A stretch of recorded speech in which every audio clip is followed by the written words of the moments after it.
Նյու Յորքի քաղաքապետի թեկնածուն եւ քաղաքի ֆինանսական վերահսկիչը կալանավորվել են միգրացիոն դատարանի շենքի առջև, երբ փորձել են կանխել միգրանտի ձերբակալությունը։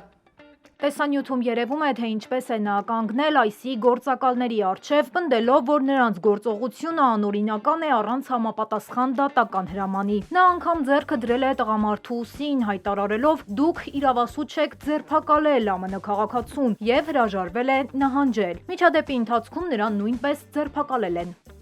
Ներքին անվտանգության նախարարությունը հայտարարել է, որ թեկնածուն մեղադրվում է դաշնային աշխատակցի աշխատանքը խոչընդոտելու մեջ։ Իսկ այժմ այն մասին, թե ինչ ենք պատմելու հաջորդիվ։ Լոս Անջելեսում չեղարկվում է պարետային ժամը, բայց բանակը մնում է քաղաքում։ Ինչ է փոխվել եւ ինչու դեռ չեն հեռանում զորքերը։ Լոս Անջելեսում ներգաղթի դեմ պայքարը քաղաքին բերել է $19 միլիոն վնաս, ընդամենը 2 շաբաթում։ Մերիլենդի կոնգրեսականը կոչ է անում ավելացնել միգրանտ աշխատողների վիզաները, զգուշացնելով, որ առանց նրանց տնտեսությունը կփլվի։ ԱՄՆ-ն փոխում է վետերանների բուժօգնության կանոնները, բժիշկները կարող են հրաժարվել բուժել քաղաքական հայացքների հիմքով։ Թրամփը հայտարարում է, որ Ամերիկան լիակատար վերահսկողություն ունի Իրանի երկնքի նկատմամբ, հպարտանալով տեխնոլոգիական գերազանցությամբ։ ChatGPT-ն մտնում է Պենտագոն, օգնելու բանակին կիբերանվտանգության եւ առողջապահության ոլորտներում։ G7-ում զավեշտալի միջադեպ, Թրամփը թղթերը գցում է գետնին, Մեծ Բրիտանիայի վարչապետը հավաքում։ Թողարկման ընթացքում կիմանաք նաեւ, թե ինչու է փակվում Լոս Անջելեսի լողափերը։ ԱՄՆ-ում անօթևանների թիվը հասել է ռեկորդային մակարդակի, շուրջ 772,000 մարդ։ Թվերի հետևում մարդիկ են, վետերաններ, ընտանիքներ, երիտասարդներ։ Ձեզ համար պատրաստել ենք հետաքրքիր նյութ, ինչու է անօթևանությունը այսքան աճել եւ ինչու նույնիսկ պետական ծրագրերը այլևս չեն բավարարում։ Մնացեք մեզ հետ։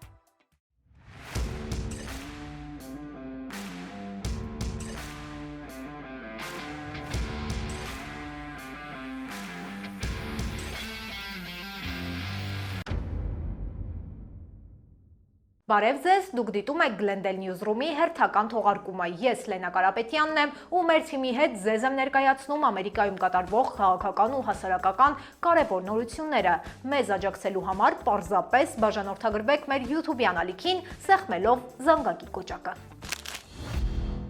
Լոս Անջելեսի քաղաքապետը հայտարարել է, որ քաղաքի կենտրոնում գիշերային պարետային ժամը չեղարկվել է, պատճառն այն է, որ նկատվում են որոշակի չափով անկարգությունների նվազում, ձերբակալությունների թիվը ևս նվազել են եւ իրավիճակը համեմատաբար կայուն է։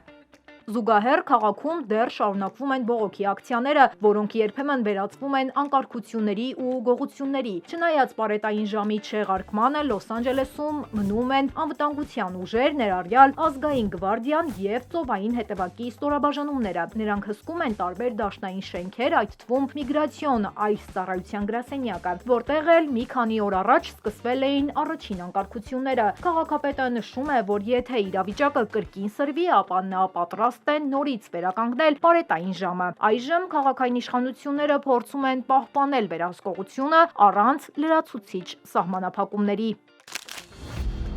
Թրամփի հրամանով ևս 2000 ազգային գվարդիացիներ ուղարկվել են Լոս Անջելես, որոնք պետք է հակազդեն ներգաղթի բողոքի ցույցերին։ Նշեմ նաև, որ նրանք միանալու են տեղում եղած 4100 գվարդիացիներին ու 700 ծովային հետևակայիններին։ Պաշտպանության նախարարությունը ընդգծում է, նրանք չեն ներգրավվելու քաղաքացիական իրավապահ գործողություններում։ Նահանգապետը խստորեն քննադատել է այս քայլը, այն անվանելով քաղաքական թատրոն եւ նշելով, որ զինվորները հեռացվել են իրենց հիմնական պարտականություններից, սահմանների հսկողությունից եւ հրդեհների դեմ պայքարից։ Կալիֆոռնիայի ազգային գվարդիայի վերահսկողությունը դարձել է հերթական հատման կետը Թրամփի ու նահանգապետի միջև։ Թրամփը հղում է արել օրենքին, որով հստակ ցույց է տալիս, որ ինքը ճիշտ է։ Նահանգապետը փորձել է բողոքարկել այս որոշումը վերաքննիչ դատարանում, պնդելով, որ Թրամփը գերազանցել է իր լիազորությունները, սակայն դատավորների հարցադրումները ակնարկել են հակառակը, նրանք հղում են արել Գերագույն դատարանի նախադեպերին, որոնք արտակարգ պայմաններում նախագահին լայն հնարավորություններ են վերապահում։ Դատավորները նաև հարցականի տակ են դրել, արդյոք դատարանը իրավասու է սահմանափակել նախագահի գործառույթները նման իրավիճակում, թե ոչ։ Լոս Անջելեսի ազգային խորհուրդը վերջերս հաստատել է 2025-26 թվականի բյուջեն, որով մոտ $1 միլիարդ պակասուրդ է տալիս, բայց կարծես Լոս Անջելեսում տեղի ունեցող բողոքի ակցիաներն ու ներգաղթի գործողությունները որոշակի ճնշում գործադրում են նոր բյուջեի վրա։ Քաղաքի վերահսկիչը հայտարարել է, որ ընդամենը 2 շաբաթվա ընթացքում քաղաքը ծախսել է ավելի քան $19.7 միլիոն, որից $17 միլիոն ոստիկանության արտաժամյա աշխատավարձերի վրա եւ եւս $2 միլիոն շենքերի մաքրման ու վերանորոգման նպատակով։ Այս գումարները վերաբերում են միայն հունիսի 1-ից մինչև հունիսի 16-ը ընկած ժամանակահատվածում տեղի ունեցած բողոքի ակցիաներին կապված այսի հակառեյդային գործունեության հետ։ Ծախսերն այսքանով չեն ավարտվում, դրանք դեռ չեն ներառում հնարավոր դատական հայցերը, իրավապահների դեմ ներկայացվող պահանջներն ու քաղաքացիական իրավունքների խախտման հիմքով գործերը, որոնք կարող են կրկին արժենալ միլիոնավոր դոլարներ։ Մերիլենդ նահանգի հանրապետական կոնգրեսականը կոչ է արել Թրամփին ու Սենատի մյուս անդամներին ընդլայնել վիզաների ծրագիրը, որը հնարավորություն կտա օտարաշխատողներին ապրել ու աշխատել նահանգներում։ Օրենսդիրների խոսքով երկրի գյուղատնտեսական, հյուրանոցային եւ սպասարկման ոլորտները գտնվում են ծանր դրության մեջ, քանի որ զանգվածային արտաքսումներն ու կադրերի սղությունը խաթարում է աշխատանքը։ Մասնագետները նշում են, որ տնտեսությունը չի կարող գոյատևել առանց օժանդակ միգրանտ աշխատուժի, անկախ այն բանից, արդյոք նրանք ունեն դատվածություն թե ոչ։ Նա առաջարկել է կամ ընդլայնել արդեն գործող վիզաների համակարգը, կամ ստեղծել նոր կատեգորիա շուկայում պահանջարկ ունեցող աշխատողների համար։ Այս կոչը հնչել է Թրամփի վերջին հայտարարություններից հետո, երբ նա սկզբում խոստացավ դադարեցնել աշխատանքային վայրերում իրականացվող ներգաղթային ռեյդերը, սակայն ընդամենը մի քանի օր անց չեղարկեց այդ որոշումը։ 2024 թվականի հունվարին ԱՄՆ-ում անօթևանների թիվը հասել է 771,480-ի, ինչը նշանակում է, որ 10,000 բնակչի հաշվով 23-ը անօթևան են։ Տվյալները պաշտոնական են եւ սա վերջին տասնամյակների ամենաբարձր ցուցանիշն է։ Անցած տարվա համեմատ անօթևանների թիվը աճել է 18%-ով, մինչդեռ 2022-ին 6 տարի շարունակ նվազում էր նկատվում։ Անօթևան են համարվում թե ժամանակավոր կացարաններում բնակվողները եւ թե նրանք, ովքեր գիշերում են փողոցներում, մեքենաներում կամ այլ ոչ բնակելի վայրերում, ինչպես նաեւ նրանք, ովքեր ժամանակավորապես մնում են ընկերների կամ բարեկամների մոտ։ Անօթևանների մեծ մասը սևամորթ ամերիկացիներն են 31,6%, հաջորդը իսպանախոսներն են 31%, Հավայան կղզիների ու Խաղաղօվկիանոսյան կղզիների բնակչության շրջանում եւս բարձր է ցուցանիշը։ Գենդերային բաժանմամբ 59,6% անօթևանները տղամարդիկ են, 39,2% կանայք, իսկ 1,2% ներկայացնում են տրանսգենդեր կամ ոչ բինար մարդիկ։ Սա նշանակալի է, քանի որ այս խմբերը ԱՄՆ մեծահասակ բնակչության շատ փոքր տոկոսն են կազմում, սակայն անհամաչափորեն հաճախ են հայտնվում անօթևանության մեջ։ Վետերանները անօթևանների առանձնահատուկ խմբեր են, որոնց թիվը վերջին տարիներին նվազել է։ 2009 թվականին նրանց թիվը հասնում էր գրեթե 73,000-ը, իսկ 2024 թվականին թիվը այնքան է նվազել, որ չի գերազանցում 32,000-ը, բայց միևնույն է, խնդիրը շատ սուր է։ Վետերանների համար ստեղծվել է հատուկ պետական բնակարանային ծրագիր, որը նրանց օգնում է գտնել մշտական բնակարան, օգտվել պետական վարձավճարների աջակցությունից եւ ստանալ անհրաժեշտ բժշկական ու հոգեբանական ծառայությունները։ Այս ամենի ֆոնին անօթևան մարդու կյանքի միջին տևողությունը ընդամենը 50 տարին է, այն դեպքում, երբ ընդհանուր ամերիկացիների մոտ միջինը 77-ն է։ Վերջին տարիներին անօթևանության թվերը կրկին աճել են։ 2023-ին 12%, 2024-ին 18%, ըստ մասնագետների պատճառները տարբեր են՝ ցածր աշխատավարձից մինչև բնակարանային անապահովություն ու այսպես շարունակ։ Անօթևանության պատճառները տարբեր նահանգներում տարբեր են, բայց հիմնական գործոններն են վարձավճարների աճը, աշխատատեղերի կորուստը, ընտանեկան բռնությունն ու աջակցող ծառայությունների պակասը։ Քաղաքներում խնդիրը սրվում է նաև ճամբարների եւ կացարանների դեմ խիստ քաղաքականության պատճառով։ Փորձը ցույց է տալիս, որ լավագույն արդյունք գրանցում են այն համայնքները, որոնք մարդկանց ապահովում են բնակարաններով ու աջակցությամբ։ Առաջին հերթին բնակարան մոդելը շատ լավ տարբերակ է, բայց դա նախ եւ առաջ իրենից ենթադրում է խոշոր ներդրումներ ու հստակ ռազմավարություն։ Ի դեպ, ըստ վերջին տեղեկությունների, ԱՄՆ-ում փոխվում է վետերանների բուժօգնության կանոնները։ Խոցելի խմբերում գտնվող մարդիկ կարող են զրկվել անվճար բուժօգնությունից իրենց քաղաքական կամ հասարակական պատկանելությունից ելնելով։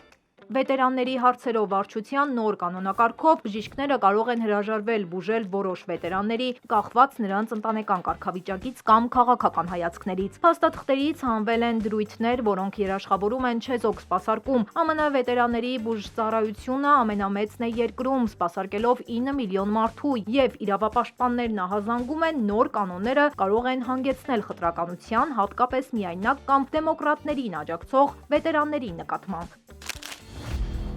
Այժմ եկեք տեսնենք, թե ինչ է կատարվում միջազգային ասպարեզում։ Թրամփը Վաշինգտոն վերադառնալուց հետո հայտարարել է, որ չի պատրաստվում բանակցել Իրանի հետ եւ Իրանին սպասում է լիարժեք կապիտուլյացիա, մինչդեռ մյուս կողմից էլ հայտարարել է, եթե Իրանը պատրաստ է նստել բանակցությունների սեղանի շուրջ, ինքը չի հրաժարվի։ Նախագահը իր անձնական սոցիալական էջում գրել է. «Մեջբերեմ, նրանք գիտեն ինչպես ինձ հետ կապ հաստատել։ Պետք է ընդունեին մեր առաջարկը, դա կյանքեր կփրկեր»։ Մեջբերման ավարտը։ Իսրայելական աղբյուրների համաձայն Թրամփը պատրաստվում է Իրանի համար ներկայացնել վերջին հնարավորության առաջարկ։ Եթե Թեհրանը հրաժարվի դրանից, ԱՄՆ-ն կարող է միանալ Իսրայելի հարվածներին Իրանի դեմ։ Պենտագոնը ռազմական ուժերը մոտեցնում է Մերձավոր Արևելք, հաշվի առնելով Իրանի ու Իսրայելի միջև ժամ առ ժամ հասունացող լարվածությունը։ Ամերիկի ռազմական ղեկավարության փոխանցմամբ շրջան են ուղարկվել մարտական ինքնաթիռներ եւ ավիակիր, սակայն այդ գործողությունները համարվում են բացառապես պաշտպանական բնույթի։ Պաշտպանության նախարարության ներկայացուցչի խոսքով գլխավոր նպատակը տարածաշրջանում տեղակայված շուրջ 40,000 ամերիկացի զինծառայողների անվտանգությունն ապահովելն է։ Թրամփը հայտարարել է, որ Միացյալ Նահանգները լիակատար վերահսկողություն ունեն Իրանի օդային տարածքի նկատմամբ, ընդգծել է, որ ԱՄՆ-ն ունի գերժամանակակից տեխնիկա եւ իրանական համակարգերը անկարող են դրա դեմ։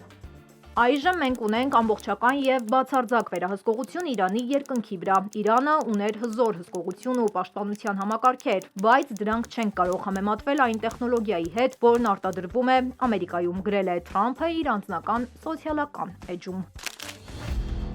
ԱՄՆ-ն ու Մեծ Բրիտանիան միևնույն ժամանակ ուժեղացնում են իրենց ռազմական ներկայությունը Մերձավոր Արևելքում Իրան-Իսրայել լարվածության ֆոնին։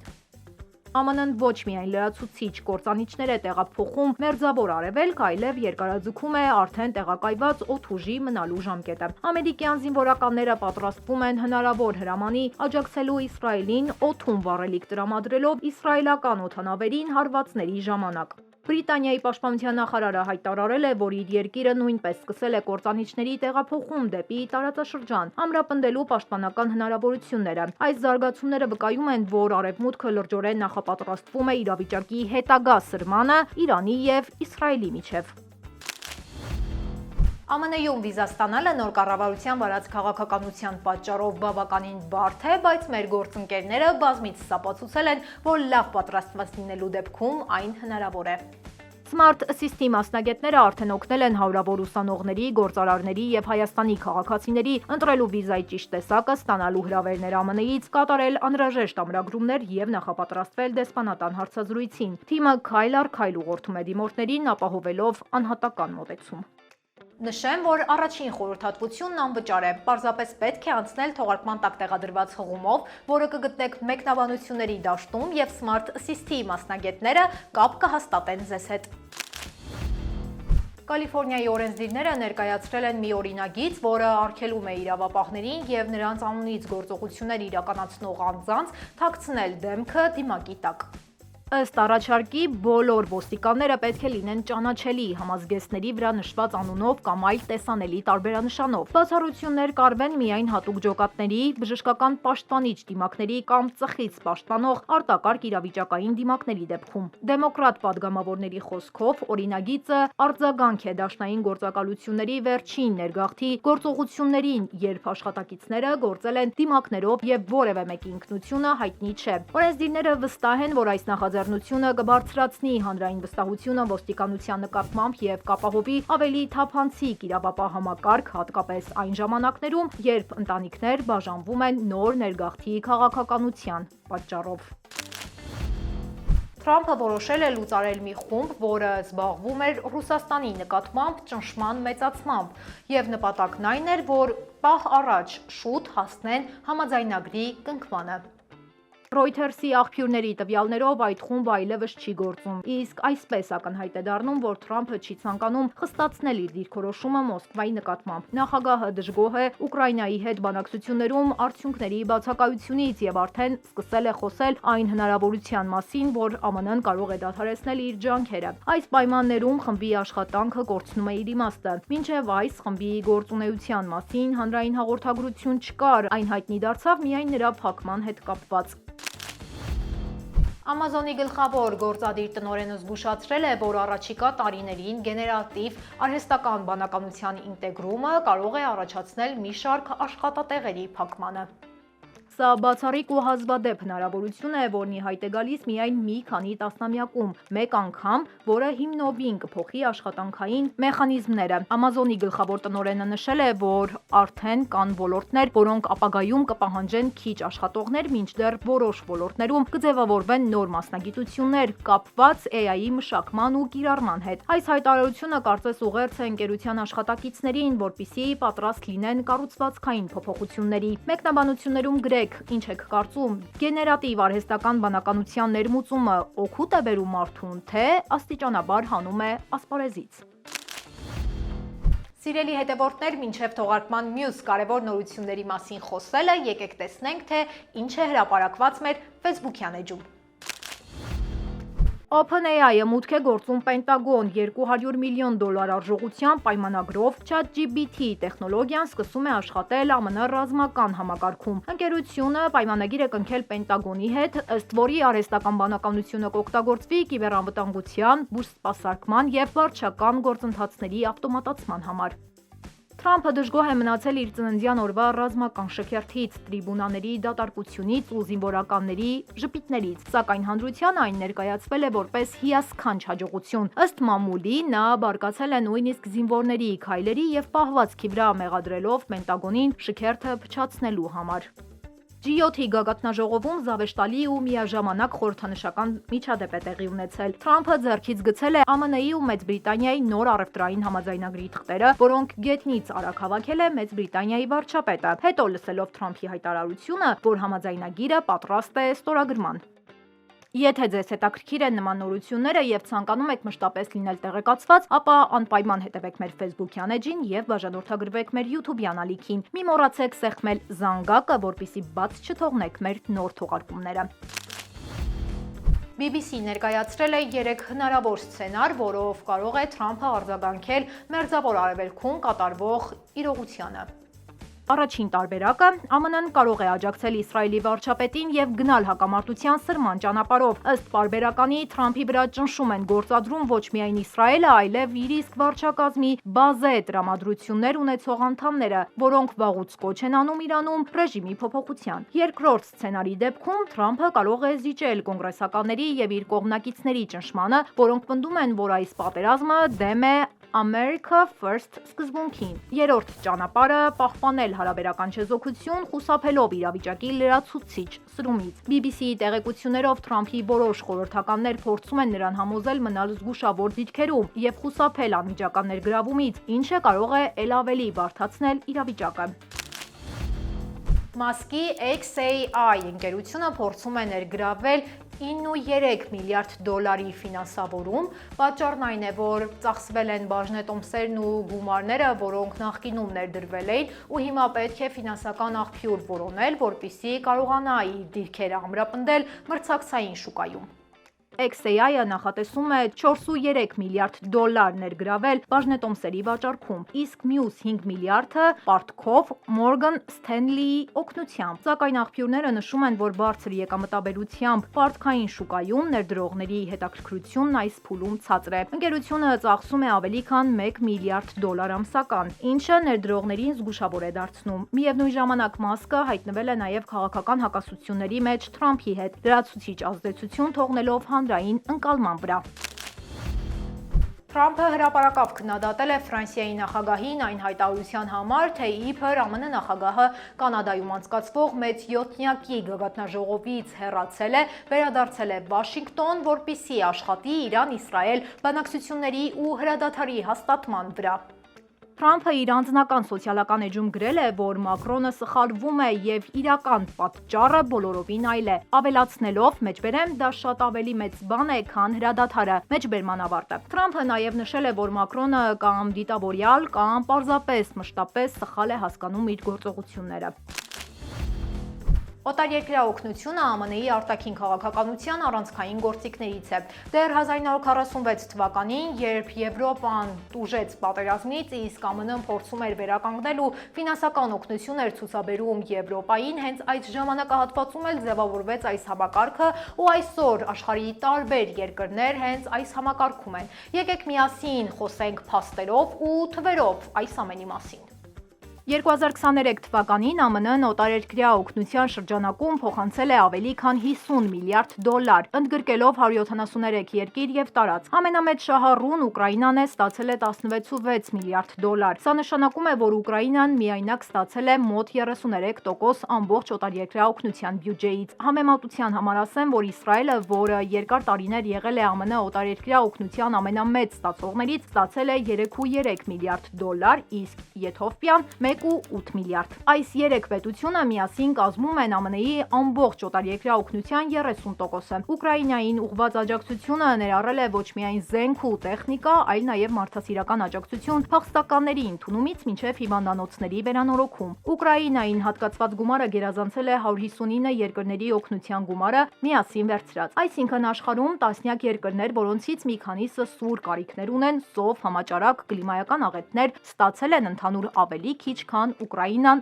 մենակ։ Սա ցույց է տալիս, թե որքան բարձր ռազմական արժեք ունի այդ երկիրը ԱՄՆ-ի համար։ ԱՄՆ-ի օտարերկրյա օգնությունը հիմնականում պայմանավորված է քաղաքական եւ անվտանգային շահերով։ Թայվանը, չնայած պաշտոնապես չճանաչված լինելուն, ստացել է 136.1 միլիոն դոլար, իսկ Արևմտյան ափը եւ Գազան 112 միլիոն դոլար։ Սա վկայում է, որ օգնության չափը հաճախ որոշվում է ոչ թե կարիքով, այլ ռազմավարական կարևորությամբ։ ԱՄՆ-ի օտարերկրյա օգնության մոտ 60%-ը տրամադրվում է ոչ կառավարական կառույցների, համալսարանների, եկեղեցիների, հիմնադրամների միջոցով։ Սա թույլ է տալիս ուղղել գումարները կոնկրետ ծրագրերին՝ առողջապահություն, կրթություն, մաքուր ջուր ու գյուղատնտեսություն։ 2023-ին օտարերկրյա օգնության միջին չափաբաժինը կազմել է 43.7 միլիոն դոլար, սակայն կան երկրներ, որոնք ստացել են ընդամենը 1800 դոլարի աջակցություն։ Օտարերկրյա օգնության բյուջեի զգալի մասը կենտրոնացած է մի քանի ռազմավարական ուղղություններում՝ Եվրոպա, Մերձավոր Արևելք և աֆրիկյան անկայուն տարածաշրջաններ։ Պատմության ընթացքում օտարերկրյա օգնության թոփ շահառուների ցանկը փոփոխվել է։ 2000-ականներին Իրաքն ու Աֆղանստանը գլխավորում էին ցուցակը, ստանալով տարեկան 10-ից 15 միլիարդ դոլար, այժմ նրանց տեղը գրավել են Ուկրաինան ու Իսրայելը։ Սակայն ամենաշատ ընդհանուր օգնություն ստացած երկիրը դեռ մնում է Իսրայելը շուրջ 150 միլիարդ դոլար օգնությամբ, սկսած 1948 թվականից։ Օտարերկրյա օգնությունը ԱՄՆ-ում դարձել է ներքաղաքական քննարկումների հիմնական թեմա։ Որոշները այն կարծիքին են, որ ԱՄՆ-ն պետք է դադարեցնի այդ օգնությունը, իսկ որոշներն էլ ասում են, որ ոչ, այն պետք է շարունակվի, քանի որ ԱՄՆ-ի հաստատուն դիրքերի միակ երաշխիքն է ամբողջ աշխարհում։ Եվ Ուկրաինային տրամադրված 16.6 միլիարդ դոլարի աջակցությունը հենց դրա վառ օրինակն է։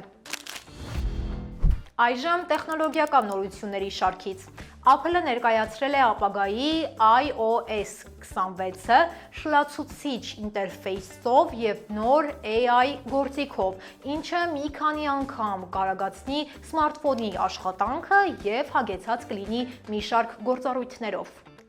Բայց մինչև բոլորը քննարկում էին Apple-ի նորությունները, Google-ը փակ դռների հետևում ցուցադրում էր Android XR խելացի ակնոցների նախատիպը։ Ակնոցը ցույց է տալիս նավիգացիա, ծանուցումներ ու անգամ վերլուծում է ինչ ես տեսնում, պատասխանը տալիս է միանգամից աչքերիդ դիմաց։